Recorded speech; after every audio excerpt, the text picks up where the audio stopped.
Olá! Tudo bem, pessoal? Mais um momento aqui em que vamos estar juntos aqui, ó. Mais um momento em que vamos dar passos na nossa jornada, passos grandiosos, passos de conhecimento, autoconhecimento, desenvolvimento pessoal. E aí, galera, eu vou aproveitar para fazer também um bate-bola direto no Instagram também. Olha que bacana. O grande objetivo desse nosso momento aqui, desse nosso transcorrer, eu não tenho outra palavra a dizer senão nosso grande transcorrer, é pensarmos que é fundamental para nós sermos pessoas prósperas, pessoas antenadas em tudo que nos acontece, especialmente antenadas com tudo que acontece ao nosso redor e que nós podemos de alguma forma auxiliar, intervir, colaborar. E esse movimento que nós estamos fazendo aqui, esses encontros que nós estamos tendo aqui, esses passos que estamos dando aqui, eles estão sendo extremamente maravilhosos. Tenho obtido feedbacks, retornos aí de pessoas dos mais diversos lugares do Brasil, dizendo que para eles está sendo maravilhoso. E aí eu digo para vocês, acompanhem-nos, traga para nós aí o seu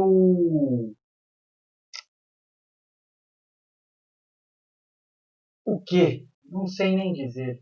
O seu amor, o seu carinho, a sua doação também, tá? A sua doação também. Por quê? Esse movimento todo que nós estamos fazendo, né, a Jumara, Jornada Única de Mulheres Ancoradas na Razão e no Amor, é um evento que está, antes de qualquer coisa, voltado à doação. Por que doação, gente? Porque a doação nos traz a multiplicação. E quando nós nos envolvemos aí com possibilidades de doar a causas tão nobres quanto o combate ao câncer, né? E também com instituições tão estruturadas, tão íntegras àquilo que elas executam, como o GAC, né? O Grupo de Apoio a Crianças com Câncer, nós ficamos cada vez mais maravilhados em fazer esse bem. Então eu digo para vocês o seguinte, essa nossa jornada, que é realizada em homenagem a pessoas tão importantes que passaram pela minha vida, pela vida da minha família, né? Tal como uma tia muito querida, tia Iracema, uma outra tia muito querida, tia Selvinha, e aquela que dá nome a esse evento, minha sogra, a Jumara, né? Pessoas que dedicaram a sua vida a fazer o bem, a propagar o bem, não tem como eu não pensar e não fazer o melhor de mim. E o melhor de mim, ele se transpassa a trazer pessoas que vão trazer conhecimento, vão propiciar a vocês a possibilidade de também se desenvolverem, também aprenderem. Então, hoje, né, nesse horário, né, afinal de contas já foram, né, nós já tivemos dois outros momentos maravilhosos, um falando de superação, o outro falando do protagonismo da mulher. Então, nesse momento agora, eu quero estar... Bom, não vou nem apresentar quem eu vou falar, com quem eu vou falar agora, e só vou dizer que a gente vai falar aí de algo muito importante, tá? Que é a ressignificação. E para isso eu vou estar chamando a Daiane aqui, né? E vou aproveitar aqui, ó, tem o Instagram também, vou convidar ela aqui também, tá? Vamos fazer aí aquele bate-bola, né, em todas as nossas possibilidades aqui, ó, de contato. Vou fazer aí todas as tudo que a gente pode fazer para todo mundo estar presente, hein? Então, vamos lá. aqui! Que coisa maravilhosa! Olá a todos, sejam todos muito bem-vindos. Que Prazer maravilha! enorme estar com vocês aqui hoje, hein? Ó, vou já começar te pedindo o seguinte: se apresenta para nós. Apresento sim. Então, meu nome é Daiane, eu sou professora da Rede Estadual e Municipal de São Paulo, sou consteladora, sou mentora e atuo com educação sistêmica. Caraca, E quanta coisa! desde já, como uma pessoa que vive, mais do que ser formada em educação sistêmica, vive isso, eu quero honrar você, César, pelo convite. Então, eu sempre digo para as pessoas, quando eu as encontro, eu honro você e todos os que vieram antes. Então, eu vejo todos os seus antepassados atrás de você e eu agradeço eles, porque graças a eles, a sua existência pôde encontrar a minha hoje. Verdade, né? Eu agradeço muito por isso. Né? Vou te pedir um favor. Né? Tira o volume do seu celular. Aí ele não vai dar Tá? esse Esse eco aí para eco que tá nós. dando. Peraí. Tirei o máximo que eu pude. Show! Espetacular! Vamos lá! Olha que barato, gente! Né? A gente está fazendo ao vivo aí em várias plataformas, então estamos aqui, ó. E estamos aqui, tá? É assim que funciona. E eu já te honro por essa participação, eu já te honro por estarmos juntos aqui. É algo que eu não tenho explicações para dizer o quanto vai ser proveitoso para nós aprender contigo. Então, nessa sua apresentação, você já disse aí inúmeras coisas que estão dentro de um cunho de conhecimento que eu acredito que vai nos trazer grandes proveitos. Né? E eu vou ser sincero contigo, hein? Eu vou querer explorar aí todos esses conhecimentos. Pode explorar, fica à vontade. Quanto mais eu puder transbordar na vida de vocês, mais satisfeita eu saio dessa live hoje. Maravilha. Então me diz o seguinte, né? Já vamos começar assim de forma direta, tá? O que é esse negócio de constelação que você falou? A constelação ela é um método psicoterapêutico que foi difundido por Bert Hellinger. O Bert Hellinger, ele serviu na Segunda Guerra Mundial, ele acabou sendo preso, e ele tinha uma postura diante do soldado que o vigiava, que já era uma postura sistêmica sem ele ter o conhecimento. Porque os amigos dele ofendiam o soldado em alemão. E o Bert sempre com a postura de, gente, ele está fazendo o trabalho dele.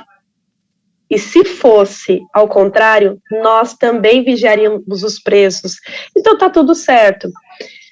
O Bert ele consegue fugir num caminhão de lenha e acredita-se, depois vai se descobrir que esse soldado entendia alemão e esse soldado facilitou a fuga do Bert Hellinger. Então, ele depois vai servir numa ordem religiosa na África, vai ter contato com os povos Zulus, e ele vai observar desses povos um profundo respeito aos mais velhos, um profundo respeito a qualquer indivíduo daquela tribo. Então, sempre quando ele se cumprimentava, era assim, eu vejo você. Olá, César, faz tempo que eu não te vejo, que bom que você está vivo. E ele vai começar a observar isso, o respeito aos mais velhos, o pertencimento, o equilíbrio nas relações. Ele volta para a Europa, vai estudar, e ele vai conhecer a Virginia Satir e outras pessoas, e ele vai difundir as constelações. Então, inicialmente, ela é um atendimento para resolver conflitos familiares. O que acontece é que, ao longo do tempo, ele vai tendo vários alunos, e esses alunos vão expandir esse conhecimento para a área da saúde, para a área da educação, para a área do direito, mas ela é um método psicoterapêutico onde nós tentamos harmonizar as relações, inicialmente, né, na proposta do Bert, as relações familiares.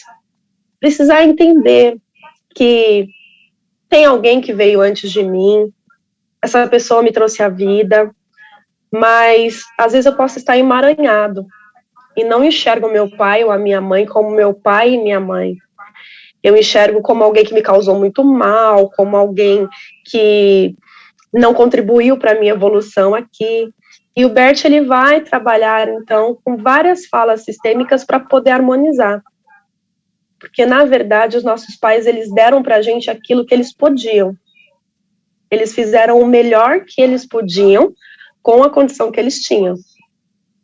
E aí a gente atua nas constelações, tanto em grupo quanto atendimento individual, para harmonizar ou tentar solucionar esses conflitos, desemaranhar o que está emaranhado. E na educação, a gente vai encontrar Marianne Franklin, que foi uma aluna dele, que já estava desesperada na Alemanha, porque o pai era diretor de escola, e ela estava louca porque ela só tinha aluno indisciplinado. E ela falava, nada que eu faço que esses moleques resolvem. E ela ouve falar do Bert Hellinger. Quando ela ouve falar dele, ela fala, não, vou fazer um treinamento com esse homem, então. Ela faz o treinamento, mas ela não sabe ainda como fazer para isso chegar na escola, né?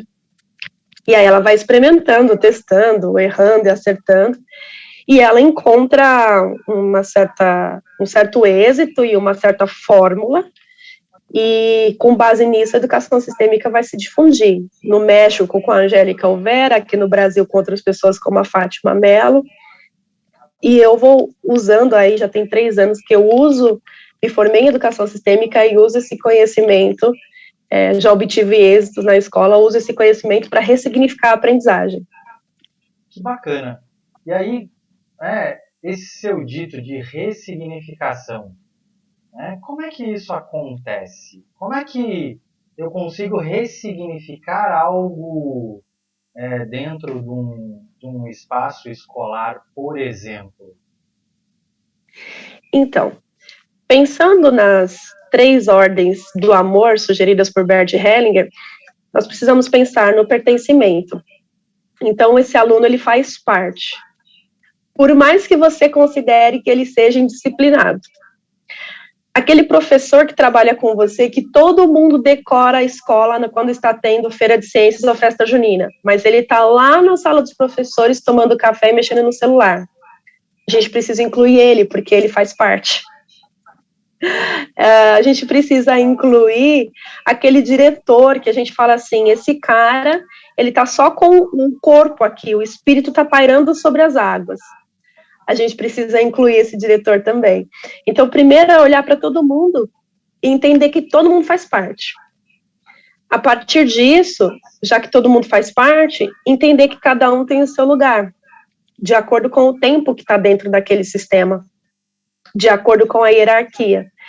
E quando eu falo de hierarquia, eu não estou falando de exatamente diretor. Eu estou falando do que está mais antigo na escola, então um professor que tem 25 anos de escola, e eu, por exemplo, que tenho 3 em uma determinada escola. Então, eu estou falando do mais antigo, que chegou primeiro naquele sistema, até eu, que sou a última. E equilibrar as relações. Porque nos estudos da Marianne, nos vários estudos sistêmicos educacionais que nós temos, o que leva o professor a adoecer é querer dar além daquilo que ele tem que dar. E nesse momento de 2020 nós passamos muito isso. Nós já fazemos isso de maneira, assim, muitas vezes sem refletir, mas 2020 nós fizemos isso demais. Quando você atendeu o aluno 1h da manhã, 11 horas da noite, sábado, domingo, feriado, eu te informo que você deu mais do que você podia. E isso causa um desequilíbrio. Então, ressignificar é olhar para essas ordens e tentar, de uma maneira sistêmica, colocá-las em prática. Eu sempre digo, educação sistêmica você pode ler todos os autores que tem, que são muitos, mas eu trabalho com a educação sistêmica para ser praticada. Para você, professor, olhar para a educação sistêmica e falar, não, eu consigo praticar isso aqui. Ou se você não é professor, mas você é familiar, tem um adolescente, uma criança em casa, eu consigo praticar isso aqui. Caramba, hein? Que coisa legal. Somos professores, né? Eu sou professor junto ao Instituto Federal de São Paulo, aqui em minha cidade, e ainda, né, também estou como coordenador de um curso. Então, realmente, isso que você disse é extremamente importante, porque nós acabamos, sim, por fazer muito mais. Nós acabamos por entregar muito mais. Esse contato com o aluno, que é fundamental, esse amparo ao aluno, que é fundamental, muitas vezes executarmos, ele nos desgasta também. Ele nos traz uma carga de servidão que às vezes exacerba um pouquinho. Se a pessoa ela não tem um controle, não tem um domínio sobre si, sobre a sua consciência, sobre o seu corpo, sobre a sua mente, ele realmente tende a adoecer, realmente tende a ter uma estafa demasiada. E é fundamental aprender isso, né? Então, caramba, gostei disso, hein? Gostei disso. Vamos falar mais, porque é assim, não tenho como dizer que alguma coisa eu não conheço, né? Porque uma das minhas especializações é na área do coaching, né? Então, fiz lá várias e várias formações, e aprendendo, inclusive, o que é a constelação, aprendendo, inclusive, o que é a ressignificação, atuo de forma a buscar praticá-la com grande,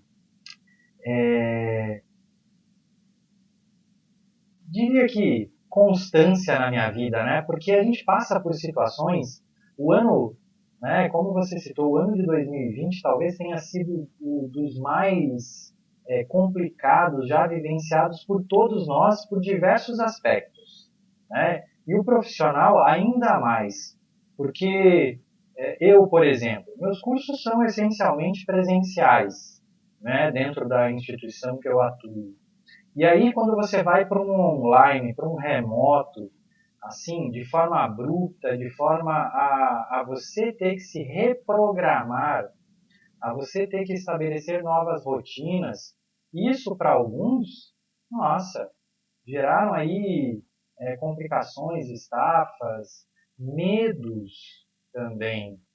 Porque o novo muitas vezes nos traz medo. Então, isso daí que você está dizendo é extremamente importante.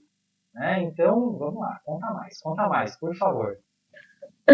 Tá, então eu vou contar um pouquinho sobre como que eu resolvi, digamos assim, questões indisciplinares na escola. Então, como eu disse, eu atuo na rede estadual e municipal de São Paulo. E na rede municipal, eu sou formada em geografia, então lá nas minhas aulas eu já comecei com uma postura sistêmica. E as coordenadoras, elas me chamaram, porque elas diziam assim, Daiane, a gente tem reparado já há alguns dias que está acontecendo um movimento que a gente não entende. Falei, que movimento? Vocês ficam na sala e os alunos é que trocam quando toca o sinal. Só que por algum motivo os professores têm relatado que quando acaba a sua aula, os alunos demoram para sair e fazer a troca de aula. O que está acontecendo? Por que eles ficam mais tempo, que seja 5 minutos? A gente tem observado que às vezes eles ficam até 10 minutos. Às vezes a sua aula é antes do intervalo e eles ficam 5 minutos a mais na sua aula. O que está acontecendo? Eu disse, olha, eu faço uma atividade com eles, eu faço exercícios sistêmicos e expliquei para elas. E eu percebi que elas não botaram muita fé. Então elas me deram um desafio, que para mim foi o melhor desafio da minha vida.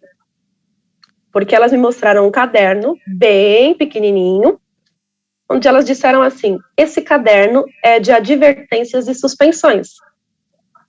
Então aqui só tem os nomes daqueles alunos que nós temos mais conflitos com eles. Nós queremos que você monte um projeto no contraturno para atender esses alunos. Falei, tudo bem, eu vou montar. Montei, e no começo eu tinha 5 alunos. Eu convidei 20, que eram o limite que eu podia do projeto, e os casos, selecionei os casos mais... Na verdade, elas selecionaram os casos mais leves, e aí eu entreguei né? E aí eu entreguei as autorizações, porque como é um horário no contraturno, os pais teriam que autorizar. Entreguei as autorizações para 20. Inicialmente vieram 5. E eu comecei a trabalhar com aqueles 5. E daqueles 5, começou na outra semana a virar 7. E aí eu perguntei para esses 2 que chegaram, por que vocês estão vindo? Porque os nossos amigos falaram que aqui a gente pode falar, aqui a gente pode dizer o que a gente pensa, aqui a gente pode se expressar, você dá exercícios que envolvem teatro, você faz atividade diferenciada, e aí eu quero ver como que é. E aí esses 2 foram chamando mais 2, foram chamando, até eu completar o número dos 20. E eu fui fazendo exercícios sistêmicos com eles, vários exercícios. E chegou um momento que estava próximo do Dia dos Professores. E eles falaram assim, a gente não vai fazer nada para o Dia dos Professores? Eu falei, mas o que vocês querem fazer? Eles, a gente poderia fazer uma entrevista, a gente poderia começar entrevistando o diretor. Eu estava chegando na escola e havia uma curiosidade em relação ao diretor. Porque ele serviu a Marinha, porque ele escreveu um livro. Então, eles nunca tinham muito acesso, assim, por um receio do diretor, e eles queriam saber como que era servir na Marinha, enfim. Eu falei, tá, então, é só vocês irem na sala dele e perguntar, não precisa fazer um documentário, né? Falaram, mas e aí se a gente fizer, então, um documentário onde a gente entrevista todo mundo? Eu falei, só que assim, se é um documentário para os professores, para o Dia dos Professores, nós vamos entrevistar do mais antigo até o mais novo. Combinado, professor. Montamos um grupo no WhatsApp e eles foram elaborando as perguntas. E eu dei o critério, só perguntas profissionais. Que profissão que trabalhou antes, há quanto tempo está na educação, qual foi o maior desafio na educação, se já pensou em desistir, coisas desse tipo. Enquanto eles se mobilizavam, eu fui falar com o secretário da escola e pedi para ele a pontuação. Eu preciso do professor que está na escola há muito tempo, e ele começou a me dar as relações. Alguns estavam afastados, alguns trabalhavam na secretaria.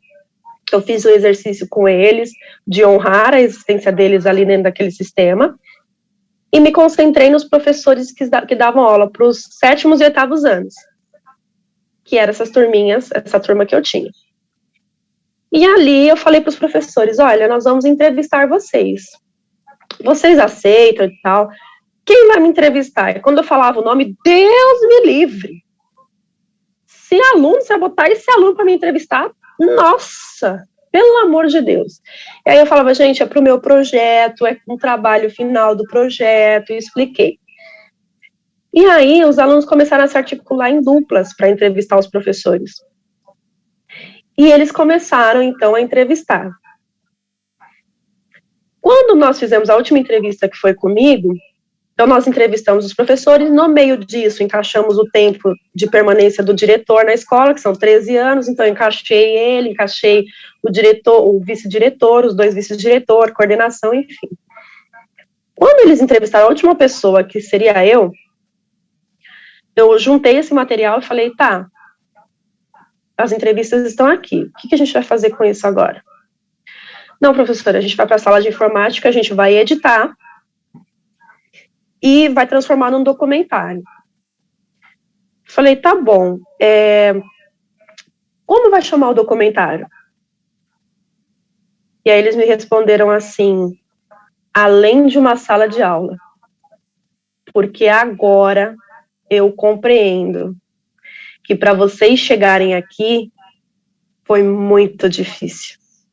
E que quando vocês saem daqui, ainda vocês têm muitos desafios. E que, na verdade, tudo que vocês fazem é muito além do que está na sala de aula. Falei, tá, mas da onde vocês tiraram essa conclusão? O professor Reinaldo, que trabalhou numa petroquímica. A professora Joelma, que só anda em cima do salto, ela falou pra gente que ela carregava caixote na feira, ela levantava 4 horas da manhã, eu não sabia disso. Ela carregava caixote na feira, ajudava os pais que eram feirantes para pagar a faculdade dela. A professora Ana, que trabalhava em 2 empregos para conseguir pagar a faculdade dela, porque os pais não tinham condições. E aí eles foram contando as histórias dos professores, porque nem todas as entrevistas eu consegui acompanhar. Então eu deixei um pouco com o diretor para ele observar, vice-diretor, enfim, porque eu também tinha as minhas aulas. E aí nós concluímos que isso virou um artigo que foi apresentado no Congresso Nacional de Educação no ano passado.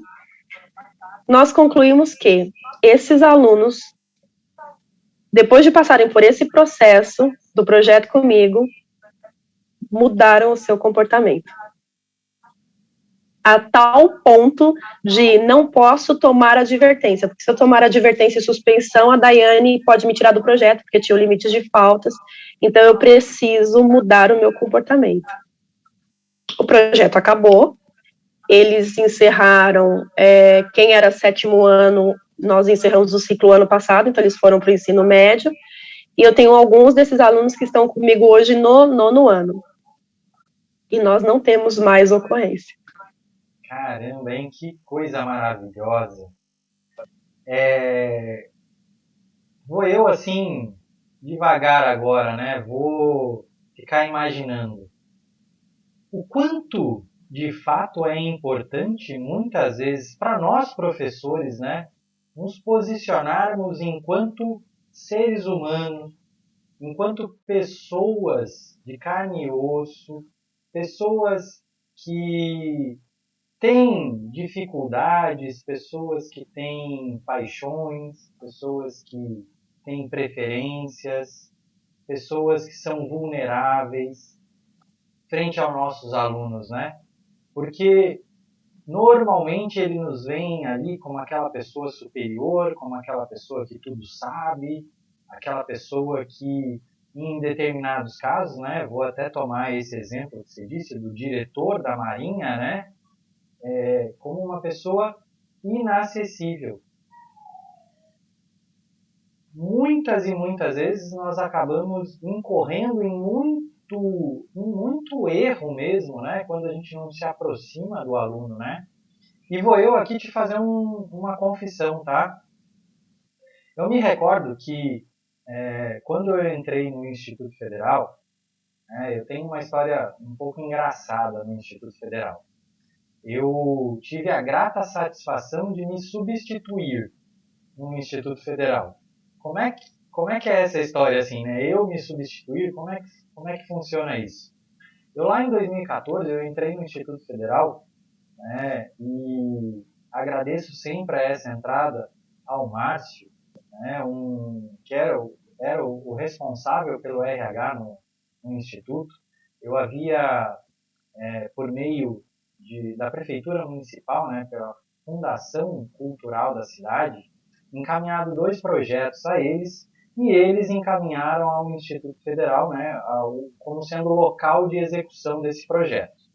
E aí, ao chegar lá, eu fui prontamente recebido pelo responsável pelo RH na escola, o Márcio, Marcinho, uma pessoa maravilhosa, que tem assim a minha admiração profunda e o meu carinho eterno, né, porque se tornou um amigo.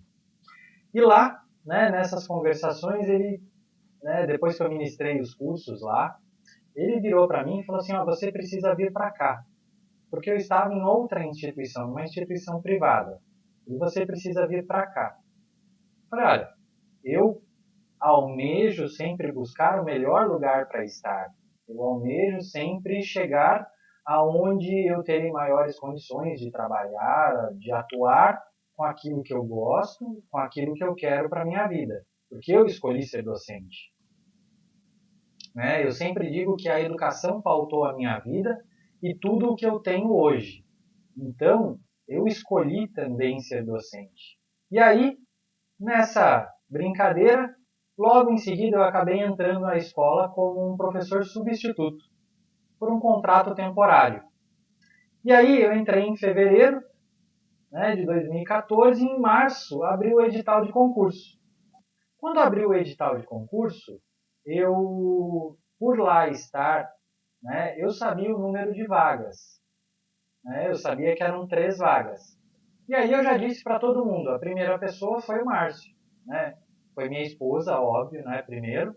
E mais a pessoa da escola, a primeira pessoa que eu disse foi ao Márcio. Eu falei, olha, são 3 vagas, a terceira vaga é minha. Ah, mas como assim? A terceira vaga é minha, porque à época eu era só especialista. E tem aquele processo todo, né, de alavanque, de entrega documental, de títulos que somam pontos. E a terceira vaga é minha. Pô, tô torcendo por isso.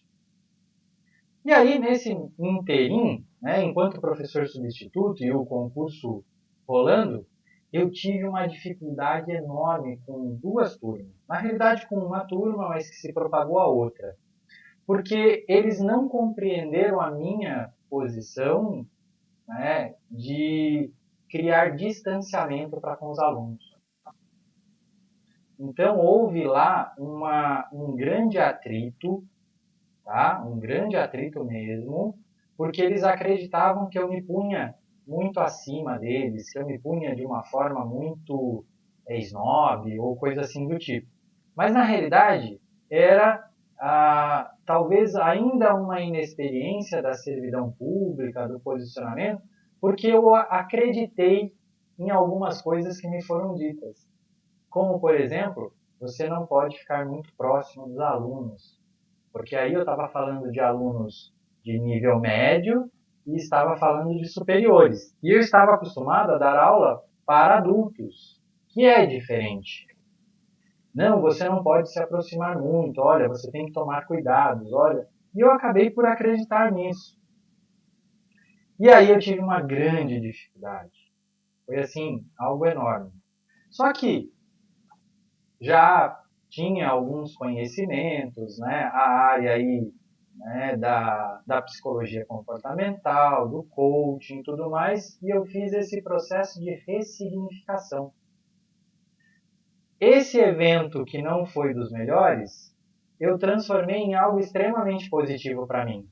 E a partir dali, né, eu tive uma outra postura para com os alunos, eu tive uma outra conduta para com os alunos, né, e acabei, inclusive, depois sendo convidado à coordenação justamente desse nível, né, de, de escolaridade por conta do tamanho da minha proximidade com os alunos. E aí isso se inverteu, né? Essa questão do aprendizado, essa questão de como você lidar com as situações, elas nos fazem assim crescer absurdamente quando realmente a fazemos, né? Então entra muito nisso.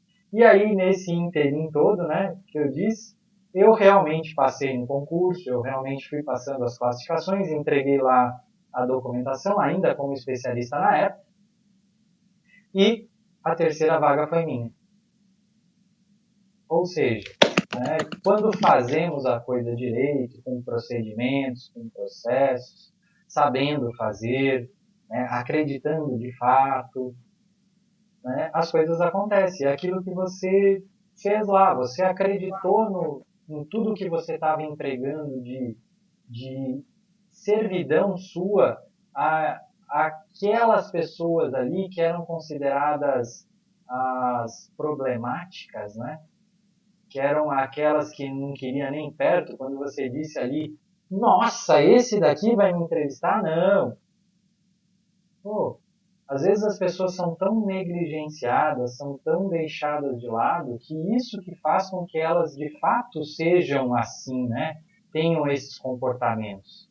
E cabe a nós, né? Nós professores, nós pessoas que temos mais maturidade, mais experiência de vida, fazer diferente, né? E incentivá-las a seguir caminhos. Então, o que você deu de exemplo aí, meu Deus, que coisa maravilhosa, que lindo isso. É lição para todos nós que somos professores, todos nós que estamos envolvidos com a servidão pública. Ó, meus parabéns. Eu que agradeço. E o nome do projeto também foi muito instigante, porque ele se chamava Levanta, Sacode a Poeira. Que legal. Né? Que é todo um samba, tem uma letra específica, mas era justamente por isso. Havia um porquê, né? Porque muitas vezes, como você disse, eles são vistos como aqueles excluídos, aqueles que ninguém quer dar aula, aqueles que são os indisciplinados. E quando você fala que você ressignificou também o teu processo, a gente, enquanto professor, é isso, né? A gente está ali aprendendo e reaprendendo e aprendendo de novo e muitas vezes mudando alguma coisa. Então, eu tenho 10 anos na área da educação. A Daiane, que começou lá com 20 anos, não é a mesma Daiane que conhece educação sistêmica e está com 33 anos.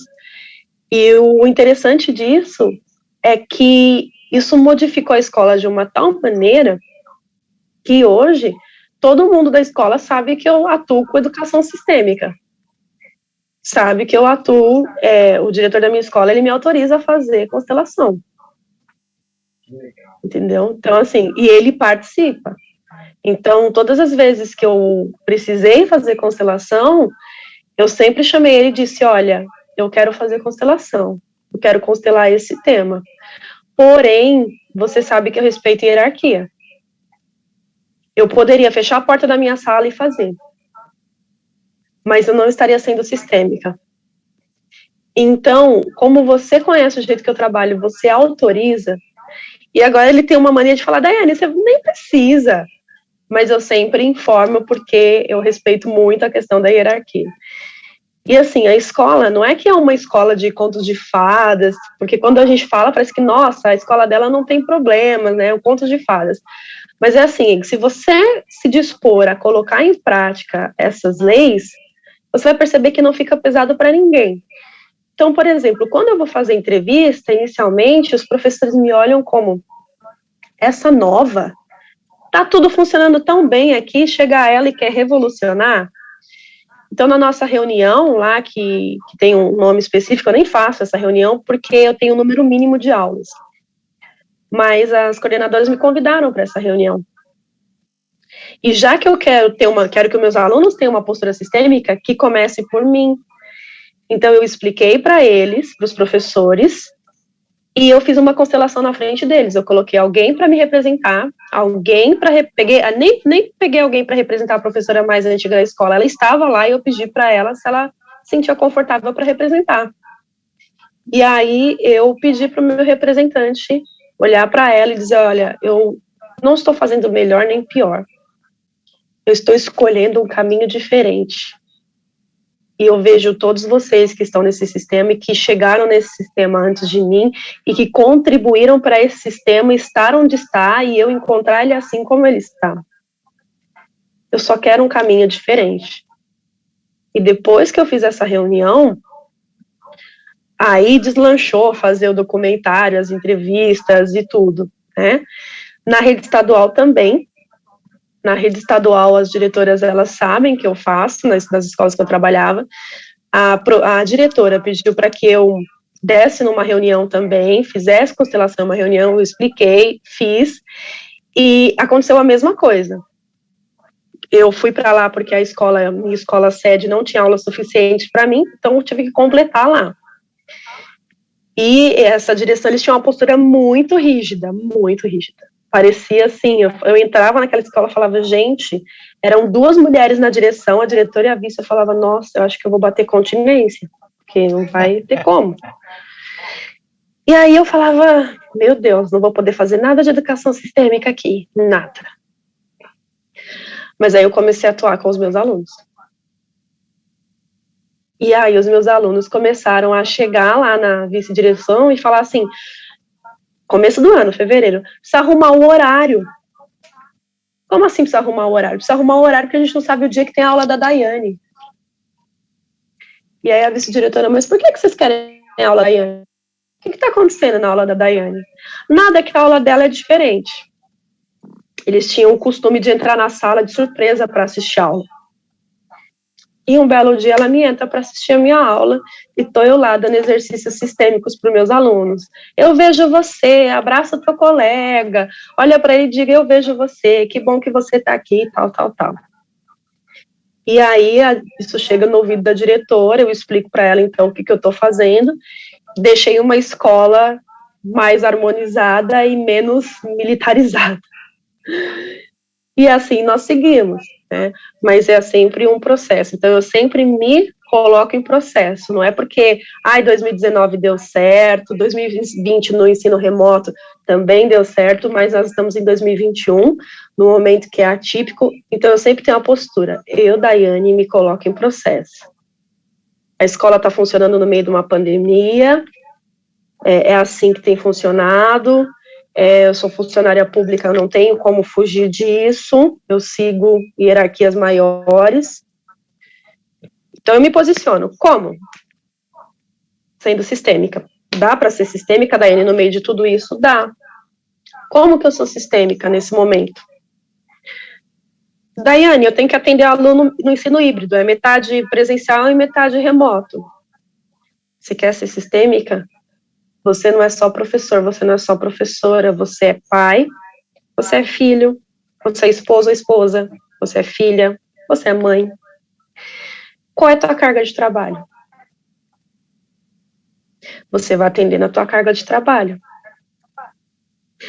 Mas eu tô com dó do meu aluno, ele me mandou mensagem 11h59 da noite, 23h59. Eu vou ser um pouco dura no que eu vou falar. Você recebe hora extra? Você recebe adicional noturno? Se a tua carga horária é à noite, você recebe adicional noturno, mesmo assim, teu horário não é até as 23h59. Você tem que estabelecer um limite. Daiane, que duro ouvir isso. Pois é, mais duro vai ser o resultado que você vai obter se você não estabelecer o limite. Qual que vai ser esse resultado? Você vai se derramar demais para os outros de fora, além daquilo que você deveria, e vai se derramar menos para dentro, e menos para os teus. E você vai servir todo mundo que está lá fora. Se você tem 52 aulas igual eu tenho, somando os 2 cargos, você vai servir todo mundo lá fora. Mas quando tua filha precisar, o teu filho, você não vai servir porque você não tem de onde tirar. Quando o teu marido ou tua esposa precisar, você não vai ter de onde tirar porque você serviu todos de fora. Quando você mesmo quiser olhar para dentro de você e falar, eu preciso de um lugar aqui dentro para respirar e ficar sozinho comigo mesmo para encontrar paz. Você esgotou tudo, você transbordou tudo na vida do outro. O transbordar que eu falo é diferente. Esse transbordar que eu estou transbordando aqui, eu estou transbordando um tudo, mas eu estou transbordando um tudo que eu não vou ficar até meia-noite transbordando tudo. Então, eu transbordo tudo aqui para vocês, que eu puder, de conhecimento, de prática, estou com meu coração aberto, estou transbordando. Agora, é diferente de você transbordar de segunda a domingo, ou melhor, de domingo a domingo, manhã, tarde e noite. Então, tenha limite, estabeleça limite. Existe limite entre países, existe limite entre municípios, existe limite entre o céu e a terra, isso não é à toa. Estabeleça limite. Dê só o que você pode. Daiane, mas eu tô trabalhando, aquele meu colega tá lá no Face, eu vejo ele postando foto na praia, e eu tô aqui trabalhando. Ele faz parte. E ele vai colher de acordo com a consciência dele. Concentra a tua energia em fazer o teu trabalho. Se você julgar ele, você está desviando a energia, está tirando o direito dele de pertencer ao sistema e está desviando a energia. Foca na tua energia, nas tuas aulas. Dá, então, só o que você pode, mantenha o equilíbrio. Compreenda que todos pertencem e tente respeitar as hierarquias. os que vieram antes nesse sistema, por mais que você ache que ele é folgado, que ele não é um bom professor, que você, no lugar dele, do coordenador, você faria melhor, no lugar do diretor, você mandaria abrir o telhado da escola e descer a nave da Xuxa e colocaria todo mundo dentro e todo mundo iria lá para Orlando, na Flórida, lá para Disney. É isso que você acha que tem que acontecer na escola. Você está no cargo de gestão. Se você estiver na tua alçada, seja feliz. Mas se você não está no cargo de gestão, você pode sugerir. Não significa que você vai passar por cima. Você faz parte do conselho, da APM, você vai sugerir, porque às vezes as escolas elas são decididas no coletivo. Essa semana mesmo, ontem, teve uma decisão na minha escola, e eu cheguei pro diretor, e ele sabe que eu sou sistêmica, eu falei, eu não quero passar por cima de você. Mas eu acho, na minha humilde opinião, que essa situação poderia ser resolvida dessa maneira. Porém, eu estou olhando com o olhar de uma pessoa que está vendo o micro, porque eu estou olhando a partir do meu ponto de vista. E você está gerindo um sistema inteiro, que é o sistema da escola. E daí da onde você está, você tem a visão do todo. Eu não tenho a visão do todo. Então, você me desculpe se eu estiver dando uma sugestão que é micro para o macro, e descarto o que eu estou falando. Mas se houver algum ponto do que eu estou falando que possa ser resolvido, e isso está na sua mão, então analisa para você resolver, se for possível. Então, são maneiras que a gente tem de equilibrar. Ele até falou, olha, eu vou ver a possibilidade, porque isso foge um pouco da minha alçada, enfim. Mas, assim, tudo conversando, com jeito, existem formas e formas de falar, a gente alcança o objetivo. Isso é muito bacana, né? É o que talvez falte ao coletivo sociedade. Eu não vou nem criar aí a discussão única ao ambiente escolar, né? Essa tomada de decisão pensada também no outro, né? É óbvio que quando a gente fala de sistemas, a gente tem que pensar nessa hierarquização e a gente tem que pensar também no que dentro da administração a gente chama de verticalização e horizontalização, né? Às vezes o seu par do lado está tão equiparado a você em tempo, experiência, cargo, tudo, só que há a necessidade de respeitá-lo. Há também a necessidade de você compreender que dois corpos não ocupam o mesmo espaço.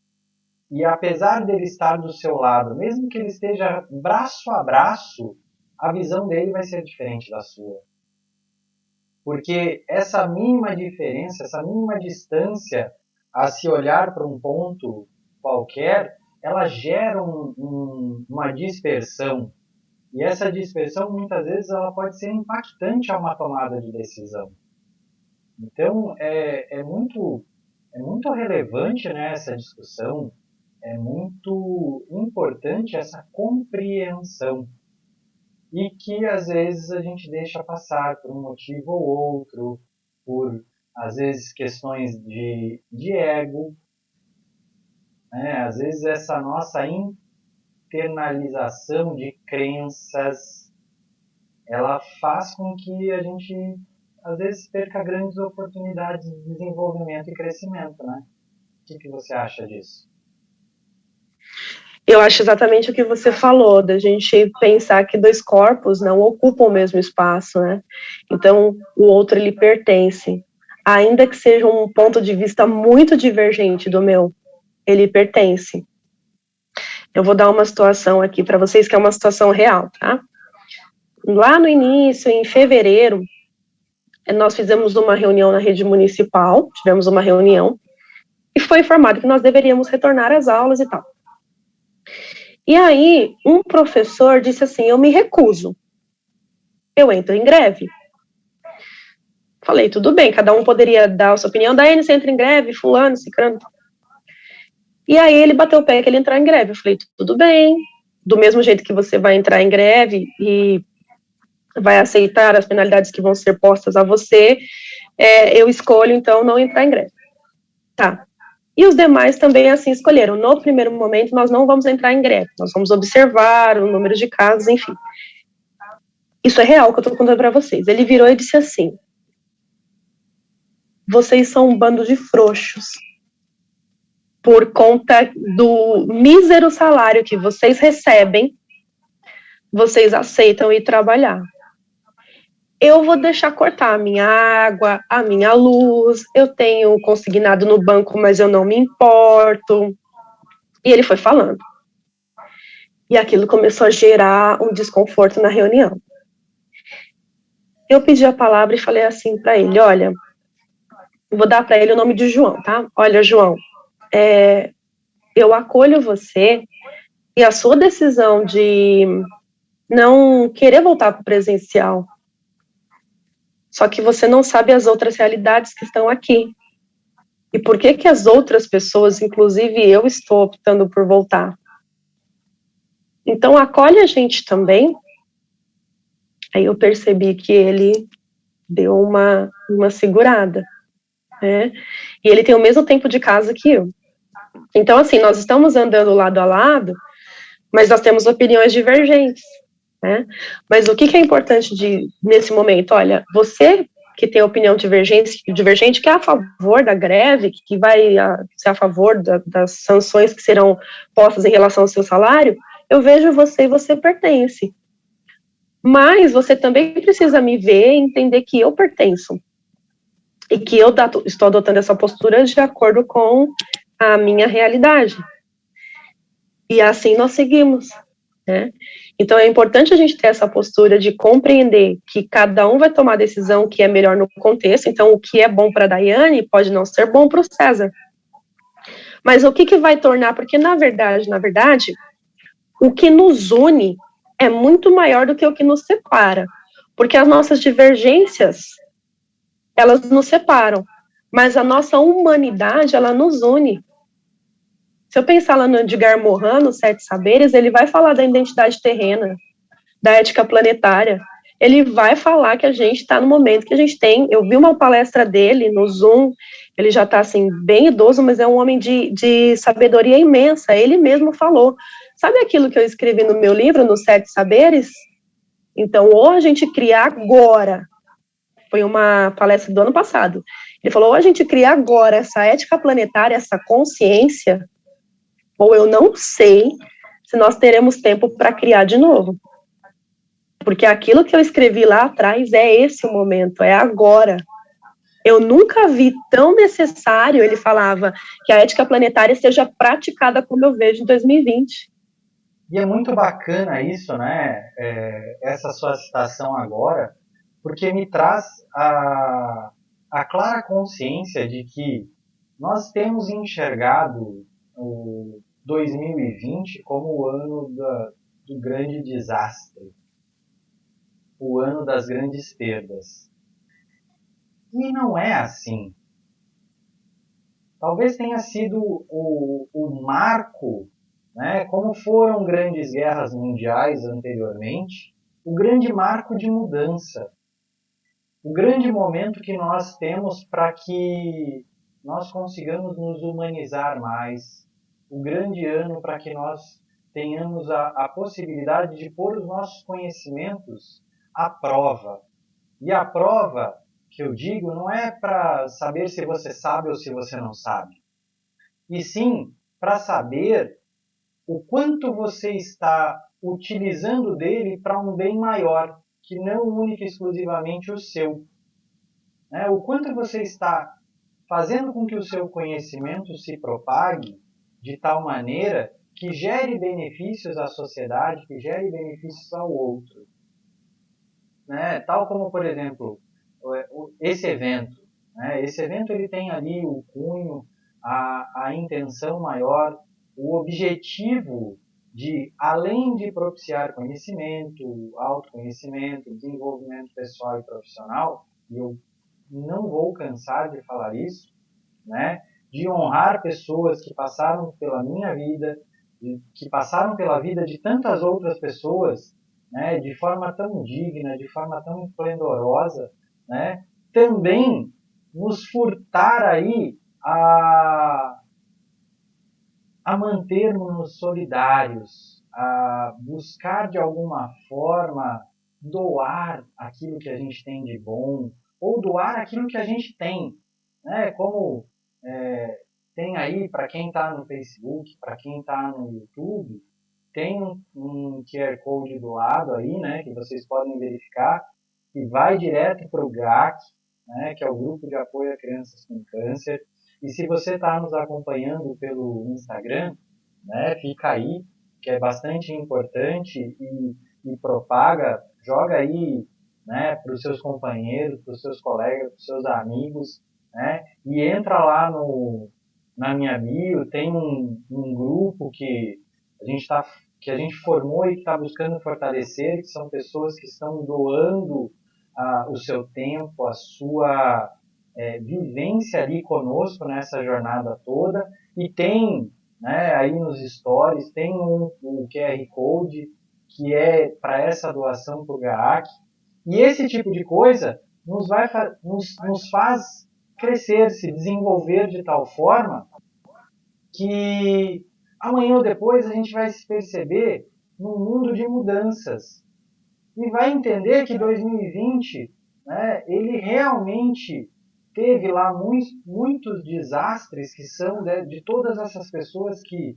acabaram morrendo por conta desse vírus que é malévolo, não dá para dizer outra coisa, mas que permitiu àqueles que estão e até mesmo aqueles que sentiram a dor da perda, ressignificar esse ano de tal forma a encarar que a partir dele as coisas precisam ser diferentes, né? E aí nós temos inúmeros processos que nos permitem mudar, tal como, por exemplo, né, e eu não vou entrar no mérito aqui da discussão, mas eu vou citar, tal como, por exemplo, as eleições que estão por vir aí, né, que é um momento que nos permite traçar novos horizontes para nós, avaliar o que é melhor e o que não é, e não somente com interesses próprios, e sim, né, buscando e visando o coletivo. Nós temos, por exemplo, o momento de hoje de sair com uma máscara, e não é com uma máscara aqui, né?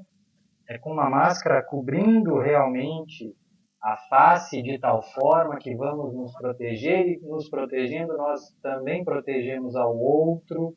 Então são inúmeras condições que nos fazem entender o ano de 2020 como um ano de grandes possibilidades de mudança. E com isso não significa que a gente descarte, né, as mais de 230 mil mortes aqui no Brasil, né, os mais de 2 milhões de mortes no mundo inteiro. Não significa isso, mas que a gente tem que encarar como uma grande possibilidade de mudarmos, de nos estabelecermos enquanto sociedade de forma diferente, né? E eu acredito que tudo isso que você já nos disse, né, entendendo os sistemas, né, nós fazemos parte desse sistema. Nos compreendendo, nos entendendo como parte deles, nós podemos sim fazer melhor. Nós devemos fazer melhor. Né? Faz sentido ou eu viajei demais? Faz total sentido, César. Eu acredito que esse é o momento que nós temos para refletir que tivemos os desafios de 2020, como você falou, nós não estamos descartando isso, só que 2020 nos possibilitou algumas coisas. Se você parar para pensar, nós ficamos mais com a nossa família. Ah, Daiane, mas eu perdi parentes, mas mesmo assim, antes de perder os seus parentes, você teve um momento de convívio com a tua família. Foi 15, 20 dias, 5, você teve mais tempo de convívio. Você teve mais tempo para olhar para a tua casa. Porque embora na geografia a gente fale de cidades dormitórias, que são cidades que as pessoas vão apenas para dormir, nós usamos as nossas casas como casas dormitórias. Nós não aproveitamos a nossa casa. Nossa casa não é um lar. Nossa casa é um lugar onde a gente come rápido para dormir, para viver um outro dia totalmente corriqueiro, onde eu vou fazer tudo o que eu costumo fazer, sem muita reflexão. Então, 2020 me possibilita olhar mais para minha casa, valorizar o que eu tenho, porque eu tenho um familiar do meu lado, mas eu não sei por quanto tempo eu posso ter, devido à disseminação do vírus. Vai me ensinar a dar valor às pequenas coisas, porque na hora que você está em casa, eu lembro que quando eu fiquei em casa, eu falei, vai ser tranquilo, eu tenho uma biblioteca enorme, eu vou ler todos os meus livros, tem livros que estão embalados aqui, e aí eu li os livros. Eu falei, ótimo, agora eu vou ver todas as séries que eu não vi todas as séries, e aí chega um momento que você já não tem mais o que fazer e você não pode nem sair, né? Então, esse momento, ele possibilitou para a gente um grande momento de reflexão, de expansão de consciência, para aqueles que se colocaram a serviço, e para os que não se colocaram, fica um convite, se coloque a serviço, né? Porque nós precisamos expandir a nossa consciência e entender, morreram várias pessoas, mas não foi da minha família, mas, gente, nós estamos falando de seres humanos, nós não estamos falando de números. Eu não perdi pessoas da minha família, mas eu perdi 2 amigos. O Caio, inclusive, fez faculdade comigo. O Caio infartou com 33 anos. Ele deitou no dia 4 de dezembro e não acordou no dia 5. Teve uma dor no peito. O companheiro dele relatou que ele teve uma dor no peito e veio a falecer. Em casa, quando levou no hospital, já tinha falecido. Um outro amigo meu, o David, de Manaus, não tinha oxigênio. Foi bem naquela época conturbada de Manaus. Não tinha oxigênio. Os filhos dele chegaram a comprar oxigênio. Quando foi levar no hospital, o pai já havia falecido. Não tenho grau de parentesco com o Caio, com o David, mas se eu vivo de uma maneira sistêmica, cabe a mim entender que, na verdade, somos todos um. E se somos todos um, a dor do outro é a minha também. Então, não dá para eu dizer, tá tudo bem na minha casa, eu tô de máscara e tô tranquilo, então tá tudo em paz. A dor do outro dói. Vou me permitir, né, aqui nesse momento, falar de uma perda que foi muito sentida e dolorosa para mim. Né? Um amigo, Marcelo, né, esposo da Carla, uma que tem nos acompanhado aqui, né, uma advogada espetacular aqui da nossa região. O esposo era grupo de risco e, né, por aquelas situações de destino, de desejo de Deus, né, ele acabou acometido pela Covid e acabou vindo a falecer. Por um período, né,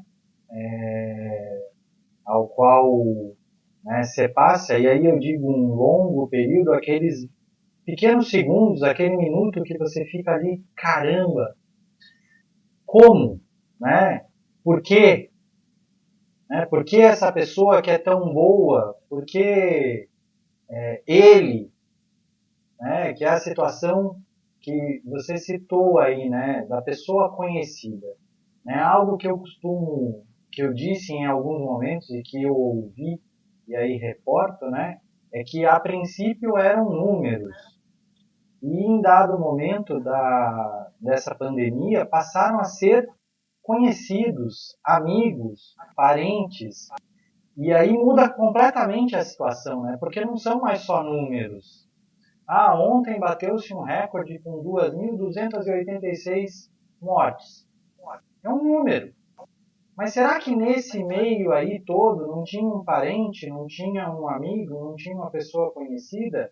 Pode ser que não tenha o meu, mas tem de várias outras. Então não são só números, são realmente pessoas. E quando foi, né, quando eu fiquei sabendo do óbito do Marcelo, eu fiquei assim extremamente entristecido, né? Chorei a perda deste amigo, né? E tive, né, não vou dizer, né, a delicadeza, não vou dizer, mas eu tive o desejo, a vontade de falar com a Carla, né, expressar a ela o quanto para mim era dolorosa essa perda. E, por sua vez, pensando a questão sistêmica, pensando a questão do bem-estar, da sociedade, de tudo mais, logo depois, né, ou algumas vezes depois que nós mantivemos contato, eu havia percebido dela ainda E, Carla, eu peço permissão para contar, tá? E faço questão, porque você, para mim, é um grande exemplo, tá? Eu pedi a ela, né, lá no momento inicial, que curtisse o luto dela, né? Que era aquele momento em que ela tinha que viver aquela situação. E em outro momento, numa outra ocasião, eu disse para ela, olha, agora, inclusive no dia do aniversário dela, olha, agora há uma necessidade de uma nova fase. Há uma necessidade de buscar aí a sua existência. E, nossa, eu tive o prazer de estar com ela, assim, num momento, né, e perceber que a dor vai se manter, a saudade vai se manter, mas que ela já tinha mais vida nela e que tudo que realmente a gente precisa pensar é sempre o outro, né? É sempre em termos-nos como pessoas importantes, como as mais importantes, e eu não falo aqui com egoísmo, né? Eu sempre digo aos meus que eu sou a pessoa mais importante, eu tenho que estar centrado, eu tenho que me manter, eu sou o provedor de muitas situações, mas eu tenho que compreender o outro, eu tenho que saber do outro, eu tenho que querer o outro tão bem quanto eu quero a mim. E a partir disso a gente vai formando uma sociedade melhor, a partir disso a gente vai formando pessoas melhores, para que a gente consiga justamente manter um sistema com equilíbrio, manter o sistema de uma forma a ele se perpetuar. Eu compreendo desta forma.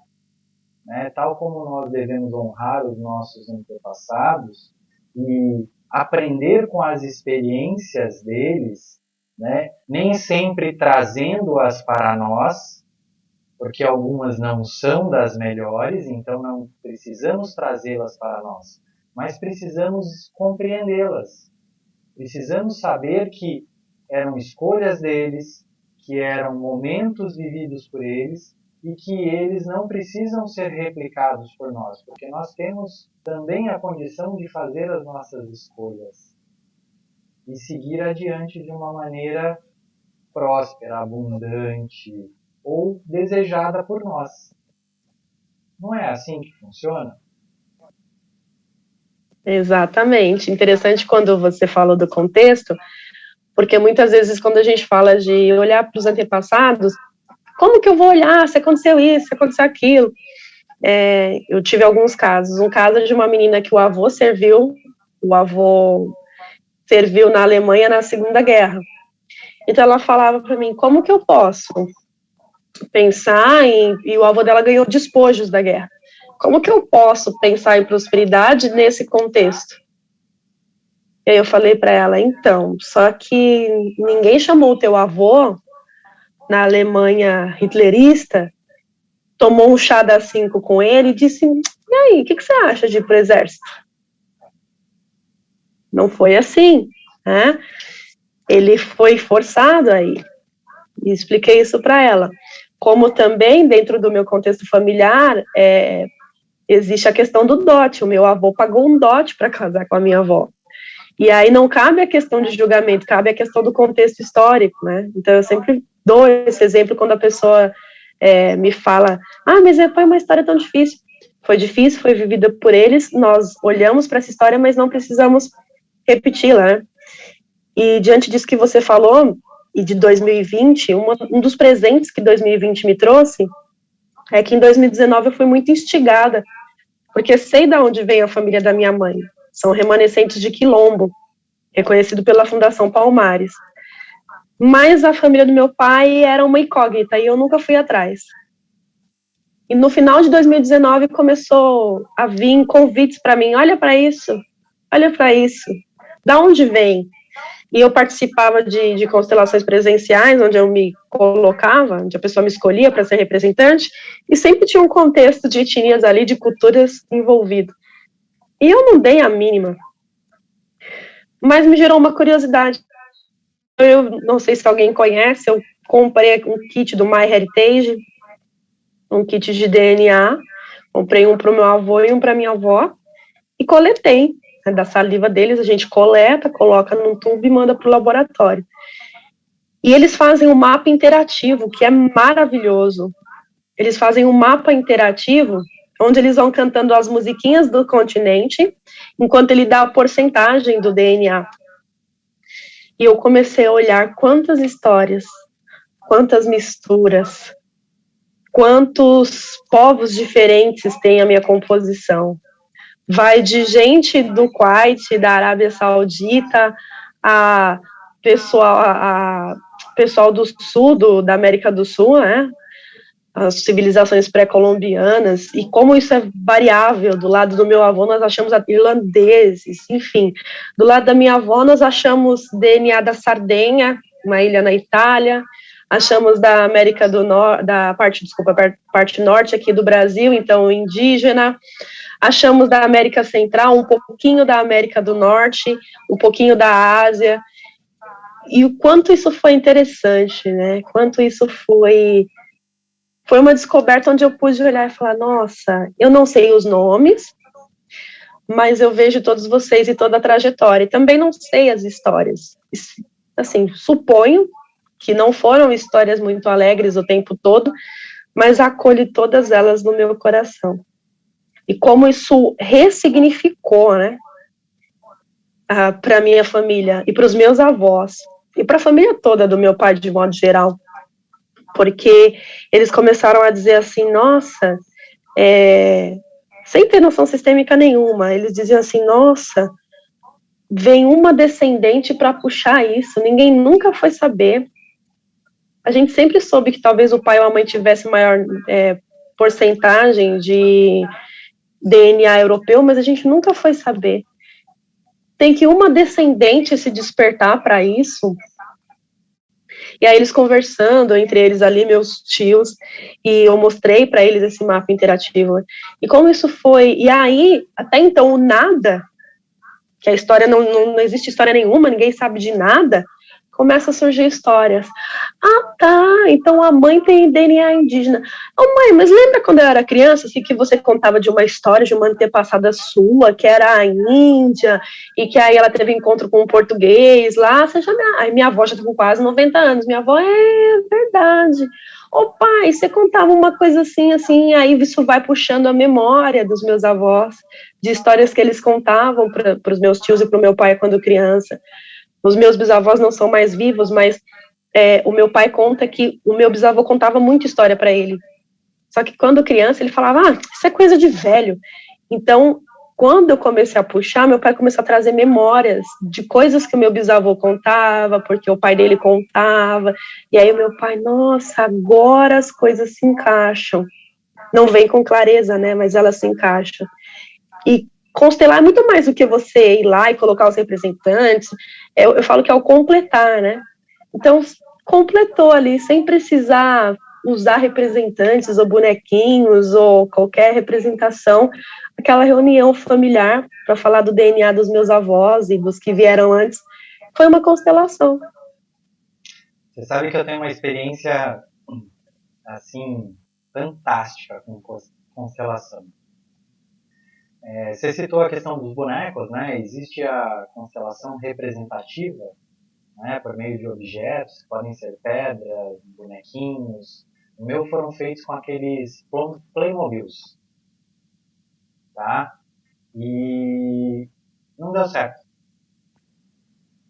Isso porque eu estou falando aí, né? A pessoa que me fez a constelação é uma das grandes personalidades da constelação, o Bernie, que veio a falecer, né, tem alguns anos, né, um alemão. E aí, vamos lá, vamos fazer, né, essa constelação e tudo mais, uma relação com pai e mãe, e não deu certo. Mas assim, uma coisa que ficou extremamente vaga, uma coisa que ficou, né? Mas ele, né, justamente por ser uma sumidade de grande conhecimento, ele falou, espera aí um pouquinho, né? Isso na minha formação em coach. Ele falou, espera um pouquinho, quem pode me ajudar? E aí duas pessoas, né, que foram assim extremamente generosas comigo, né? Elas falaram, levantaram lá eu e vieram. Talvez tenha sido a experiência mais mágica pela qual eu passei na vida. A experiência mais mágica, assim. E mágica, quando eu digo, é de realmente parecer magia mesmo, algo que jamais poderia acontecer ou que eu poderia imaginar. Né? E aí responde perguntas. Responde perguntas. Completa, como você disse, né? Espaços e lacunas que às vezes você não compreende, não sabe por que existem. Às vezes você nem tem a pergunta para aquele espaço que você às vezes nem sabe que existe em você, e isso me completou de tal forma que de lá para cá, né, eu estou falando lá de 2010, que de lá para cá me permitiu ser uma outra pessoa, me permitiu compreender muito mais a minha existência. Então realmente é algo assim fantástico, né? Algo que às vezes surpreende pelo tamanho, né, com que ele vem, a avalanche que vem assim em você. Então é algo realmente espetacular isso, né? De saber a ancestralidade, quando você tem histórias que você pode ir juntando, aí o negócio vira uma coisa, e no meu caso lá, com pessoas desconhecidas, com quem não tinha ideia da minha história, né, já fizeram isso de forma assim espetacular. Agora imagina quando você está em família, como você disse. Aí o negócio fica divino. Não é mágico, é divino. É assim mesmo, e como se completa, né? Todo mundo sai alegre e nossa, foi uma experiência incrível, assim. Foi bem no aniversário do meu avô e foi uma experiência incrível. Foi antes de oficialmente ter a pandemia, né? Então deu tempo de reunir todo mundo e ver os resultados e se reunir em família e aquilo foi mágico. Todo ano eu vou para lá, esse ano depois eu não fui por conta do momento que vivemos e esse ano também não. Mas os meus avós mesmo são profundamente gratos, assim, e eles entendem, sem ter conhecimento sistêmico nenhum, mas pela idade, por ser hábito, eles entendem, não precisa fazer, né, eu posso fazer um movimento interno, mas a minha avó, ela entende quando eu me curvo e falo para ela, eu estou voltando para São Paulo, porque eles são da Bahia, e eu peço a sua bênção, e ela coloca a mão aqui no meio da minha cabeça e fala, eu te abençoo. Aquilo para mim vale mais do que qualquer bolinho de fubá que ela faça, qualquer xiringa, quem é do Nordeste vai entender o que eu estou falando, qualquer xiringa, qualquer rapadura, aquilo ali, se ela fizer aquilo ali na minha cabeça todo dia, não precisa me fazer mais xiringa para mim, precisa fazer mais rapadura. E o meu avô a mesma coisa, assim, que quando eles colocam a mão e falam, olha, minha neta, nós te abençoamos. E na última vez que eu fui, né, que foi antes de oficializar a pandemia, ela colocou a mão em mim e falou assim, nós te abençoamos e que você vá além da onde a sua avó foi. Isso não tem preço. Espetacular, né? É algo que realmente não se paga. E a gente guarda para a vida e repassa aos nossos, né? E a gente repassa. Ó, o que eu posso dizer ainda? Eu tenho, se você né, me permitir, e eu sei que não vai, né, nós ficaríamos a noite inteira aqui. Né, e eu sei que não vai porque o transbordo ele precisa acontecer à medida, né, e não ao desejo. Nós havia lhe dito, né, que lhe tomaria 1 hora, mas já estamos aí a 1h20. E para mim não passou a hora. Para mim, né, o tempo, aquela relatividade do tempo que sempre costumamos dizer, ela imperou aqui, tá? Mas sei que nós temos outros compromissos e percebi que muita gente aqui, ó, né, tanto no Instagram quanto no Facebook, né, eles apontaram para nós aqui muitas coisas boas, muitos momentos nossos aqui de conversação como sendo bastante bonitos, né, como sendo bastante proveitosos. Então, eu só tenho a lhe agradecer e quero aproveitar para te perguntar e também te fazer uma proposta. Né? Eu quero te perguntar, tudo isso você ensina? Então, tudo isso eu ensino. Nós teremos uma oficina agora no próximo sábado, dia 13. Então, eu ensino. Eu vou dar uma oficina gratuita. Se vocês aí, ó, quiserem participar. Vamos lá. Agora tá aí a minha proposta. Tá bem isso daí. Por isso que eu já tô vindo no meio aqui, ó, sem deixar você continuar a falar. Você vai dar uma oficina gratuita no dia 13, nesse sábado, certo? Certo. Maravilhoso. Que horas vai ser? 14 horas. 14 horas, legal. Ela vai ser gratuita sim. Mas para aquele que te seguir, para aquele que te marcar, para aquele que nos seguir e nos marcar. Pode ser? Fechou, combinado. Marcou, aí eu mando o formulário para inscrição. Que legal. Porque assim, ó, transbordar o bem, fazer o bem e doar é algo extremamente fantástico que nós estamos fazendo aqui nesse momento. Você, em especial, está fazendo aqui nesse momento por colaborar com essa jornada que está sendo engrandecedora para mim, em especial, né? E eu espero que para todos os que estejam nos acompanhando em Facebook, que estejam nos acompanhando em Instagram, no YouTube, algo que vai ficar eternizado. Mas, né, você precisa ser valorizada, você precisa ser honrada também. Então, aqueles que te seguirem, aqueles que... E tem aí, ó, tá? Quem tá no YouTube, quem tá no Facebook, tem aí embaixo o Instagram dela. Quem tá nos seguindo no Instagram já tem a possibilidade de estar ali. Então vai ter que nos seguir, vai ter que nos acompanhar para esse movimento. E como você tem um formulário de inscrição, então maravilha, pronto, tem que ir lá e tem que te seguir. Para que isso aconteça de uma forma sistêmica, para que isso aconteça te honrando, para que isso aconteça de forma ao respeito imperar. Combinado? Combinado. Então, marcou a gente, seguiu, marcou aí o César, aí eu mando o formulário. Combinadíssimo. Nossa, que fantástico isso. Tá? Só mais uma coisa que eu vou aproveitar e falar aqui. O César, ele vai ter uns minutos dele para falar na oficina. Eu tinha convidado, mas ele não sabia. Mas ele agora está sabendo ao vivo no YouTube, no Instagram, no Face, que ele vai ter aí uns minutos para ele transbordar também todo esse conhecimento na nossa oficina. Nossa, te agradeço e pode contar comigo. Pode contar comigo. Tamo junto sempre.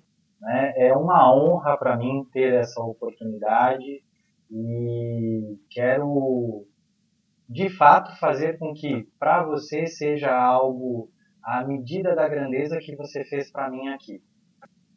Imagina. Vou te pedir agora para fazer o seguinte, deixe uma grande mensagem para a gente e primeiro reforça aí a sua oficina.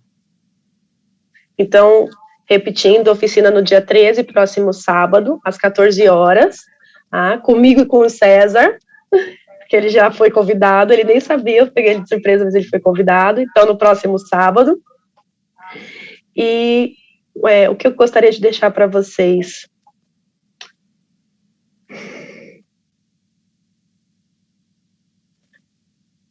façam o coração de vocês vibrar. Vivam para fazer o coração de vocês vibrar. Pelo que o teu coração vibra? O meu vibra por transbordar. Por transbordar e transformar a vida do outro. Eu vivo para isso. Isso faz o meu coração vibrar, bater mais alto, bater mais rápido. O que faz o teu coração vibrar? Viva para aquilo que faz o teu coração vibrar. É isso que eu tenho. Gratidão. Que fantástico. E eu vou te dizer, meu coração vibra pela minha família. Meu coração vibra por honrar aqueles que passaram pela minha vida, por aqueles que fazem parte da minha vida. E essa jornada toda é em honra a essas pessoas. Eu vibro por buscar trazer essa missão de vida em um evento como esse, por meio de pessoas como você, e por toda essa tecnologia que nos permite hoje chegar a lugares que antes não imaginávamos. Eu vibro por tudo isso e vivo por isso, porque não adianta só vibrar por algo que acreditamos, precisamos viver por isso. E eu te agradeço demais por esse momento. Tenho certeza que todas as pessoas que estão junto de nós, seja, né, como a Márcia, como a Rosiane, como a Enseada Financeira, que nos acompanharam aqui no Instagram, como as pessoas que nos acompanharam pelo Facebook, como as pessoas que estão nos acompanhando pelo YouTube, e por todas aquelas pessoas que ainda vão nos acompanhar em outros momentos, porque agora não puderam.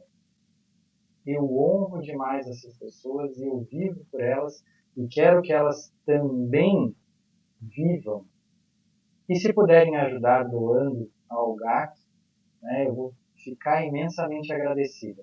E se não puderem, também não tem problema.